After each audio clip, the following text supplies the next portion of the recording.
There are people who can carry the weight of the world on their shoulders, but somehow cannot carry a simple sentence like, "Can you help me?" On the outside, they look strong. They look independent. They look like they have everything under control. But internally, they're fighting a quiet battle, one that no one sees. This is the psychology of people who struggle to ask for help. Some people grow up believing that needing help makes them weak. Maybe they were the responsible one in their childhood.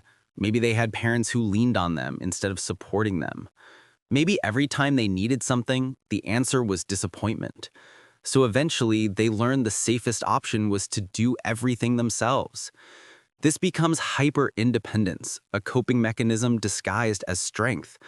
It creates people who rather break than bend, people who apologize when they're hurting, people who say, "I'm fine," because the truth feels too heavy to share. For others, the fear runs deeper. Asking for help means opening a door, and opening a door means letting someone inside. But what if they judge me? What if they think I'm dramatic? What if they reject me? What if they finally realize I'm not as strong as they think? This fear of vulnerability becomes a mental cage, not because they don't trust others, but because they don't trust that they won't get hurt again. There's also the fear of being a burden. People who struggle to ask for help often give endlessly. They're the ones who show up for everyone every time. So when it's their turn to need support, they freeze. They tell themselves, "I don't want to bother anyone. I don't want to be too much. I should be able to handle this." They don't realize that asking for help isn't taking, it's allowing connection.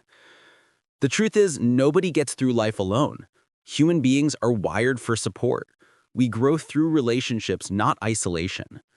But for people who fear asking for help, healing starts with a shift. Not "I'm weak if I need support," but "I'm human, and humans were never meant to carry everything alone." It starts with small steps, admitting, even silently, "I can't do this by myself." Then trusting one safe person, one honest conversation, one moment of letting someone in. And the surprising part, most of the time, people are more willing to help than we think. So if you're someone who struggles to ask for help, remember this. Strength isn't about carrying everything alone. Strength is allowing yourself to be supported. Strength is knowing when it's time to put down the burden and say, "I need help." And that's okay. And for the people who silently fight their battles every day, you deserve support. You deserve understanding.